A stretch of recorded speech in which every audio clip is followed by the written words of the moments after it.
السلام علیکم ورحمۃ اللہ وبرکاتہ۔ کیا حال ہے سب کا؟ الحمدللہ۔ ہم نماز کے بارے میں پڑھ رہے تھے۔ کل ہم نے سورۃ الفاتحہ کے بارے میں پڑھا کہ اس کا پڑھنا نماز میں لازم ہے، اگر کوئی نماز میں وہ نہ پڑھے تو اس کی نماز ہوتی ہی نہیں۔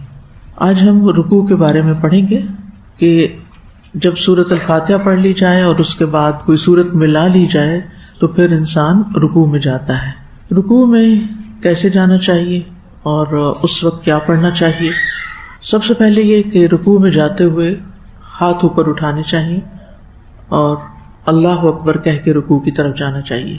رسول اللہ صلی اللہ علیہ وسلم جب نماز کے لیے کھڑے ہوتے تو بالکل سیدھے کھڑے ہو جاتے، یعنی ایک ٹانگ پہ یا دوسری پہ یا ڈھیلے ڈھالے نہیں، بلکہ اسٹریٹ، اور اپنے دونوں ہاتھ اٹھاتے، یعنی جو تکبیر تحریمہ میں، یہاں تک کہ انہیں اپنے دونوں کندھوں کے برابر لے جاتے، اور ہم نے اس وقت پڑھا تھا کہ کندھوں کے برابر بھی لے جا سکتے ہیں اور اوپر کان کی لو تک بھی۔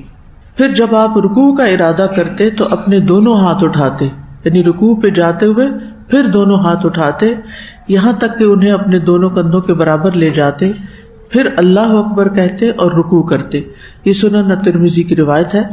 پھر جب رکوع میں جاتے تو دونوں ہاتھ دونوں گھٹنوں کے اوپر، یعنی دونوں ہتھیلیاں دونوں گھٹنوں کے اوپر نہ اس سے نیچے۔ کچھ لوگوں کو دیکھا گیا کہ بس وہ ایسے ہی سیدھے ہاتھ بس رکھ چھوڑتے ہیں، اور کچھ لوگ نیچے لے جاتے ہیں۔ تو آپ دونوں ہتھیلیاں اپنے دونوں گھٹنوں کے اوپر رکھتے اور صحابہ کو اسی کا حکم دیتے، پھر گھٹنوں کو مضبوطی سے پکڑتے اور بازو تانت کے رکھتے، یعنی بازو اسٹریٹ ہوتے، پکڑ کے اسٹریٹ۔ عباس بن سہل کہتے ہیں کہ ابو حمید، ابو اسید، سہل بن سعد اور محمد بن مسلمہ جمع تھے، اکٹھے بیٹھے ہوئے تھے، تو انہوں نے رسول اللہ صلی اللہ علیہ وسلم کی نماز کا ذکر کیا۔ تو ابو حمید نے کہا، میں رسول اللہ صلی اللہ علیہ وسلم کی نماز کو تم سب سے زیادہ جانتا ہوں، اور حدیث میں سے کچھ حصہ بیان کیا۔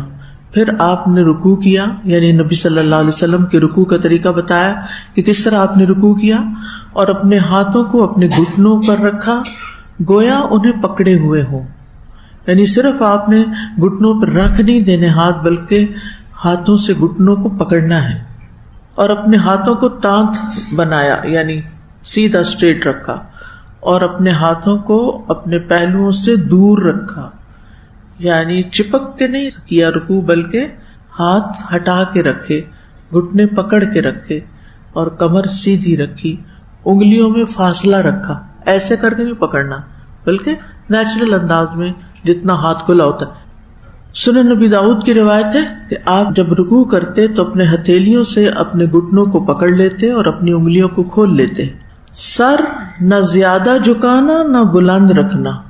یہ میرا ہاتھ دیکھیے کہ سیدھی میں کھڑی، پھر رکوع کیا تو اس طرح بالکل اسٹریٹ، نہ تو سر جھکا ہوا یوں اور نہ وہ یوں، بلکہ کمر اور سر ایک ہی سیدھ میں ہو، ٹھیک ہے، کمر اور سر ایک سیدھ میں ہو۔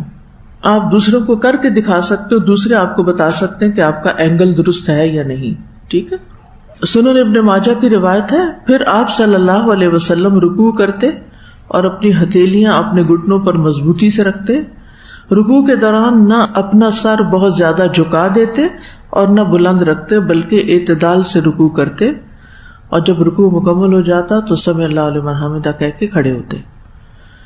اسی طرح مسند احمد کی روایت میں ہے کہ آپ کا حکم ہے کہ جب رکوع کرو تو اپنی کمر بچھا لو۔ بچھا لو کا مطلب ہے سیدھی رکھو، بچھی ہوئی، اوپر اٹھی ہوئی نہیں، جھکی ہوئی نہیں، بچھی ہوئی، اور اپنے رکوع کے لیے اس کو خوب ٹھہرا لو، یعنی ایک جگہ ٹھہرنا بھی چاہیے، ہلتے جلتے نہیں رہنا چاہیے۔ کمر اس طرح سیدھی رکھنا کہ پانی بھی ٹھہرا رہے، یعنی آپ کی کمر اتنی سیدھی ہو جیسے میز بن جاتا ہے، اور اس کے اوپر اگر ایک گلاس پانی رکھے تو وہ گرے نہ، یعنی اتنی سیدھی ہو۔ اگر ٹیڑھی ہوگی تو گلاس نہیں ٹکے گا، اوپر اٹھی ہوئی ہوگی یا نیچے زیادہ جھکی ہوئی ہوگی، دونوں صورتوں میں۔ تو ہر چیز میں آپ دیکھ رہے ہیں کہ اعتدال سکھایا جا رہا ہے۔ پھر اسی طرح رکوع میں اطمینان سے رکوع کرنا چاہیے، یہ نہیں کہ آپ اللہ اکبر کر کے نیچے گئے اور ابھی ٹکے نہیں کہ واپس اٹھ گئے، ایسے نہیں ہونا چاہیے، اور ہل جل بھی نہیں ہونی چاہیے۔ حذیفہ رضی اللہ عنہ سے روایت ہے کہ انہوں نے ایک شخص کو دیکھا جو اپنا رکوع اور اپنا سجدہ پوری طرح نہیں کر رہا تھا۔ جب اس نے اپنی نماز پوری کر لی تو حذیفہ رضی اللہ عنہ نے اس سے کہا کہ تم نے نماز ہی نہیں پڑھی۔ ابو وائل کہتے ہیں میں خیال کرتا ہوں کہ حذیفہ رضی اللہ عنہ نے یہ بھی فرمایا کہ اگر تو ایسے ہی نماز پہ مر جاتا تو محمد صلی اللہ علیہ وسلم کی سنت پر نہ مرتا۔ تو اس لیے بہت سیریس میٹر ہے کہ ہم اپنی نمازوں کا طریقہ درست کریں اور ان کو ایک دوسرے سے چیک بھی کروا لیں، اور جہاں غلطیاں ہیں ان کی کانشیس ایفرٹ کے ساتھ اصلاح بھی کریں۔ رکوع ایک بہت ہی اہم یعنی ایک سینٹرل پوائنٹ ہے، سجدے اور اتحیات اور قیام کے درمیان کی چیز، یعنی بیسک پلر ہے، اور اس کی درستگی پر نماز کی درستگی کا انحصار ہے۔ ابو ہریرہ رضی اللہ عنہ سے مرفوعاً مروی ہے، یعنی مرفوعاً مروی کا مطلب ہوتا ہے کہ نبی صلی اللہ علیہ وسلم سے وہ روایت کر رہے ہیں کہ ایک آدمی 60 سال نماز پڑھتا رہتا ہے لیکن اس کی نماز قبول نہیں ہوتی۔ شاید اس کی وجہ یہ ہو کہ وہ رکوع تو پورا کرتا ہو لیکن سجدے مکمل نہ کرتا ہو، یا سجدے پورے کرتا ہو لیکن رکوع پورے نہ کرتا ہو، یعنی صحیح طور پر رکوع ادا نہ کرتا ہو۔ اسی طرح ایک اور روایت کے مطابق جو رکوع اور سجدہ پورا نہ کرے وہ نماز کا چور ہے۔ رسول اللہ صلی اللہ علیہ وسلم نے فرمایا لوگوں میں سب سے بدترین چور وہ ہے جو اپنی نماز میں چوری کرتا ہے۔ لوگوں نے پوچھا یا رسول اللہ انسان اپنی نماز میں کس طرح چوری کر سکتا ہے؟ آپ نے فرمایا اس طرح کہ نہ وہ اپنا رکوع پورا کرے اور نہ ہی اپنے سجدے پورے کرے، یا کہا کہ رکوع اور سجدے میں وہ اپنی پشت کو سیدھا نہیں رکھتا۔ اس کے بعد رکوع کی تسبیحات ہیں۔ رکوع میں اللہ تعالیٰ کی تعظیم کے کلمات ادا کرنے چاہیے، قرآن کی قرأت نہیں کرنی چاہیے، یعنی تسبیح پڑھنی چاہیے، اور کم از کم 3 بار، زیادہ کی کوئی حد نہیں ہے۔ آپ 10 بار کر سکتے ہیں، 20 بار کر سکتے ہیں، جتنا آپ کا دل چاہے، لیکن منیمم کیا ہے؟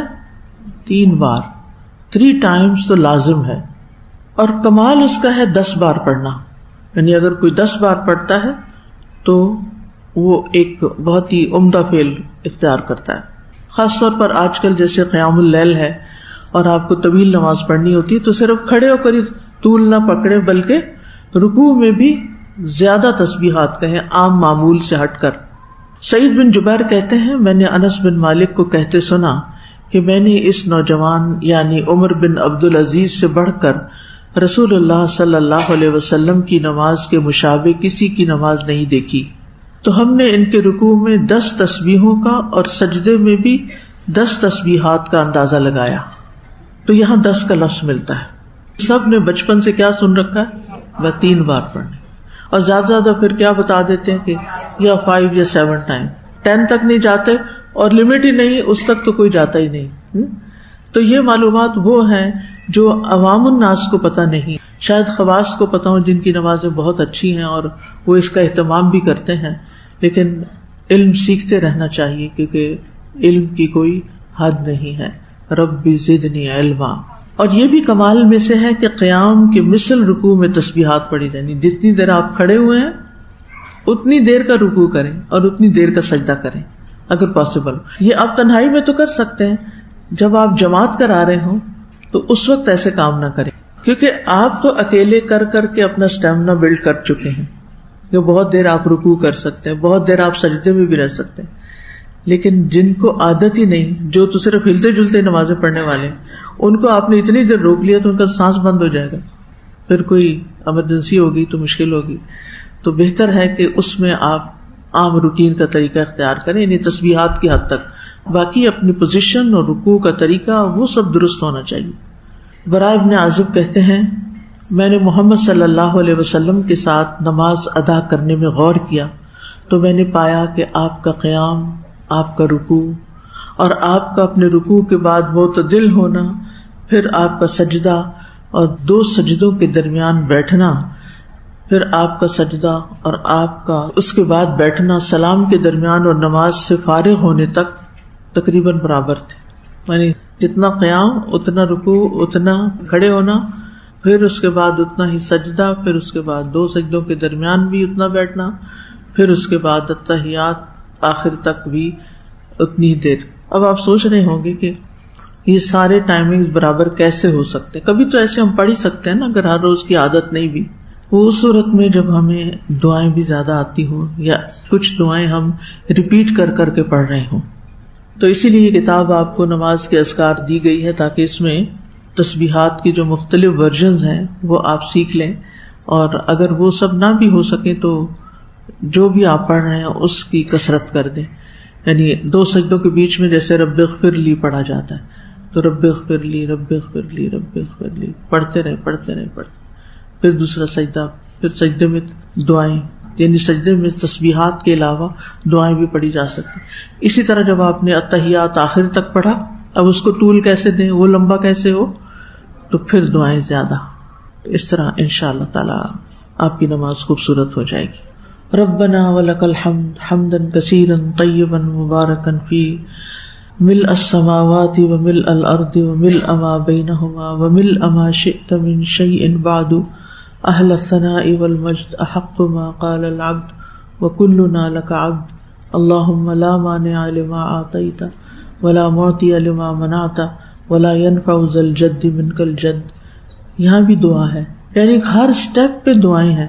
نماز ہے ہی دعا، یا اللہ کی تعریف ہے یا کچھ حصہ درود شریف ہے، باقی سب دعائیں ہیں. کس پہ احسان کرتے ہیں نماز پڑھ کے؟ پھر ہم اپنا ہی فائدہ کرتے ہیں، دعائیں ہی دعائیں مانگتے جاتے ہیں.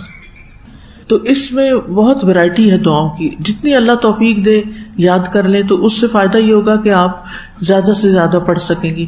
اگر عام دنوں میں آپ کی مصروفیت زیادہ ہے، نہیں پڑھ سکتے، تو ایٹ لیسٹ رمضان میں، سارا رمضان مصروف ہے تو ایٹ لیسٹ طاق راتوں میں، اگر ساری طاق راتیں مصروف ہیں تو ایٹ لیسٹ لیلۃ القدر میں. یعنی کہیں نہ کہیں کبھی نہ کبھی تو کچھ ایکسٹرا کرنا ہی چاہیے. ٹھیک ہے انشاءاللہ.